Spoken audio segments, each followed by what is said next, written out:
Hello friends, welcome to Pratibha academy. आज हम अपनी पॉलिटी सीरीज़ का नेक्स्ट टॉपिक डिस्कस करेंगे जो कि है फंडामेंटल ड्यूटीज़, मूल कर्तव्य। चलिए स्टार्ट करते हैं। No duties of the citizen were incorporated in the original constitution of India at the time of its commencement in 1950। यानी कि जब हमारा कॉन्स्टिट्यूशन बन के तैयार हुआ था 1950 में, तो कोई भी फंडामेंटल ड्यूटीज़ उसमें नहीं थी। फंडामेंटल ड्यूटीज़ 1976 में 42nd संशोधन से ऐड किया गया है। और ये किसने रिकमेंड किया था कि फंडामेंटल ड्यूटीज़ कॉन्स्टिट्यूशन में ऐड होने चाहिए? ये स्वर्ण सिंह कमेटी ने रिकमेंड किया था। ठीक है फ्रेंड्स, जो भी इंग्लिश में दिया गया है सेम पेज में हिंदी पे भी दे दिया गया है। जो हिंदी में कंफर्टेबल है वो हिंदी से अपना नोट बना लेंगे। ठीक है, आगे देखते हैं। Idea borrowed from USSR constitution. हमारे कॉन्स्टिट्यूशन में फंडामेंटल ड्यूटीज़ होनी चाहिए। ये आइडिया कहाँ से लिया गया? ये सोवियत संघ के संविधान से लिया गया है। फंडामेंटल ड्यूटीज़ पार्ट 4A में दिया गया है और इसमें बस एक ही आर्टिकल है, article 51A given in part 4A and consist of single article 51A। ये नॉन जस्टिसिएबल है, यानी कि अगर इन ड्यूटीज़ को अगर पूरा नहीं किया जा रहा है तो कोई कोर्ट में नहीं जा सकता इसके लिए। ठीक है, अगला देखते हैं point. One more duty added by 86 constitutional amendment act 2002 51A के, यानी कि पहले 10 ही फंडामेंटल ड्यूटीज़ थी, अब 11 हो गई हैं। 2002 में 86 कॉन्स्टिट्यूशनल अमेंडमेंट के तहत ये 11वीं ड्यूटी ऐड की गई। अगला पॉइंट है apply only to citizens and do not extend to foreigners. ये खाली सिटीजन्स पे अप्लाई होती हैं, फॉरेनर्स पे नहीं। नेक्स्ट देखते हैं 11 फंडामेंटल ड्यूटीज़ हैं कौन सी। फ्रेंड्स ये देखिए, ये जो 11वीं फंडामेंटल ड्यूटी है यानी कि के, ये ऐड की गई थी 2002 में। ठीक है, और इसमें आप देख रहे हैं कि जो भी येलो कलर से हाईलाइट किए गए वर्ड्स, वो मैंने इसलिए हाईलाइट किए हैं ताकि एक ट्रिक बनाया जाए और जल्दी से याद की जाए, आसानी से याद हो जाए।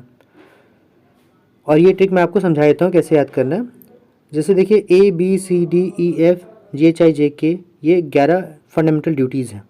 इसमें मैंने कुछ ना कुछ वर्ड ऐड किए हैं और उन वर्ड्स को कैसे रिलेट किया जाएगा वो मैं आपको बताता हूँ।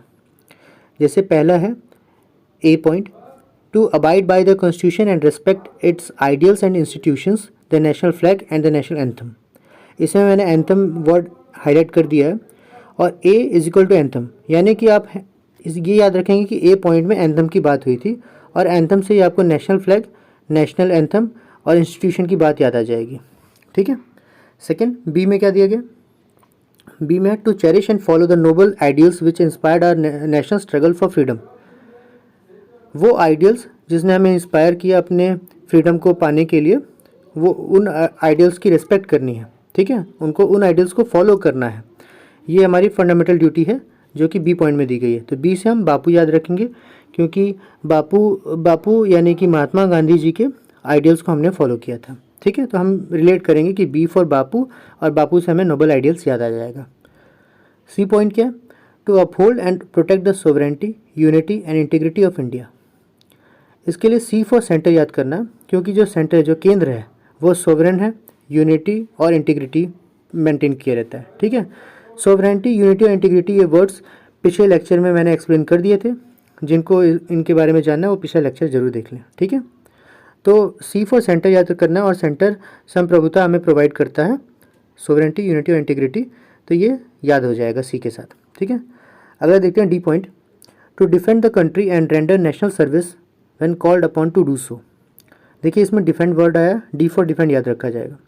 ओके, अब ई देखिए, ई पॉइंट में क्या है? To promote harmony and the spirit of common brotherhood amongst all people of India, transcending religious, linguistic and regional और sectional diversities and to renounce practices derogatory to the dignity of women.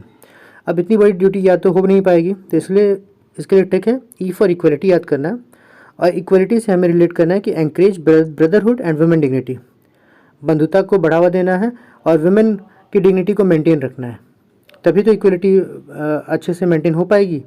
इसलिए ई for equality याद रखना है, और equality के साथ हमें encourage brotherhood and women dignity, ये वर्ड्स याद रखने हैं। एफ पॉइंट क्या है? To value and preserve the rich heritage of composite culture. तो इसके लिए ट्रिक है एफ फॉर फोर्ट। जो भी हम किले देखते हैं, किसी भी ऐतिहासिक स्थल पे जाते हैं हम लोग और वहाँ किले होते हैं, तो ये F फॉर फोर्ट याद रखना है। ये किले हमारे कल्चर को और रिच हेरिटेज को दिखाते हैं, तो F फॉर फोर्ट याद रहेगा। फोर्ट से हमें याद आ जाएगा कि रिच हेरिटेज की बात हुई है पॉइंट F में। जी में देखते हैं, to protect and improve the natural environment including forest, lakes, rivers and wildlife and to have compassion for living creatures. G for green याद रखना है, और ग्रीन से हमें एनवायरनमेंट वर्ड को रिलेट करना है, जो कि जी पॉइंट में दिया है, नेचुरल एनवायरनमेंट। तो एनवायरनमेंट को इम्प्रूव करने की बात हो रही है, एनवायरनमेंट को प्रोटेक्ट करने की बात की जा रही है यहाँ पे। अगला पॉइंट है H, to develop the scientific temper, humanism and the spirit of inquiry and reform. यहाँ पे एक वर्ड आया ह्यूमनिज्म, जिसका मतलब होता है मानवतावाद। तो यहाँ पे एच फॉर ह्यूमनिज्म याद रखना है। ये एच से ह्यूमनिज्म याद रखना है, और ये याद आ जाएगा कि अच्छा एच पॉइंट में ह्यूमनिज्म दिया गया था। फ्रेंड्स, ये सारे फंडामेंटल ड्यूटीज़ आगे मैंने स्लाइड में हिंदी में भी दिए हुए हैं ट्रिक के साथ, तो जो भी कंफर्टेबल होंगे हिंदी के साथ वो यहाँ से नोट कर लेंगे। अगला देखते हैं आई पॉइंट में दिया है, to safeguard public property and to absorb violence. यहाँ पे मैंने वायलेंस को मार्क किया है, क्यों? क्योंकि देखिए आई को हम रिलेट कर सकते हैं वर्ड आई से, यानी कि आँख, ठीक है। An eye for an eye makes whole world blind, ये एक प्रोवर्ब है जिसका मतलब है अगर एक बदले के बदले दूसरा आदमी बदला ही लेता रहेगा तो धीरे धीरे सर्वनाश हो जाएगा, सब लोग ख़त्म हो जाएंगे, ठीक है। तो आई से हमें याद रखना है ये प्रोवर्ब, और इस प्रोवर्ब में हिंसा का रिजल्ट दिखाया गया, यानी कि वायलेंस, तो ये याद हो जाएगा। अगला देखते हैं जी पॉइंट में दिया है, to strive towards excellence in all spheres of individual and collective activity so that the nation constantly rises to higher levels of endeavour and achievement. तो इसको कैसे याद रखेंगे? जे को रिलेट करना है जीनियस से, ठीक है, और जीनियस जो होता है वो हर फील्ड में एक्सीलेंस की तरफ बढ़ता है, ठीक है। तो याद हो जाएगा, जे को हम जीनियस से याद रखेंगे और जीनियस से हमें एक्सीलेंस वर्ड याद आ जाएगा, ठीक है।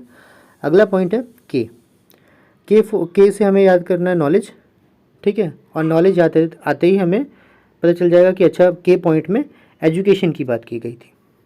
तो आप 2 से 3 बार बस इनको यही याद करिए कि A for anthem, B for Bapu, C for centre, D for defend, E for equality, F for fort, G for green, H for humanism, I for eye और ये प्रोवर्ब, जे फॉर जीनियस और के फॉर नॉलेज। ये याद करने के बाद देखना है आपको ये ज़रूरी कि अच्छा एंथम ए में दिया था, अच्छा वो वर्ड हमने यहाँ से पिक कर लिया। बी बापू से हमें नोबल आइडियल्स याद आ जाते हैं। इस तरह से रिलेट कर करके आपको याद करना है, ये पूरा याद नहीं करना है। जब भी आएगा इससे रिलेटेड क्वेश्चन तो ऑप्शंस में ये वर्ड ज़रूर रहेंगे जो वर्ड हाईलाइट किए गए, तो इससे बहुत हेल्प मिल जाएगी, पूरा याद करने की ज़रूरत नहीं पड़ेगी। ठीक है फ्रेंड्स, आप कमेंट्स में बताइएगा कि ये ट्रिक आपको कितनी सही लगी और कितनी नहीं, ठीक है। लाइक और शेयर करना मत भूलिएगा। थैंक्स।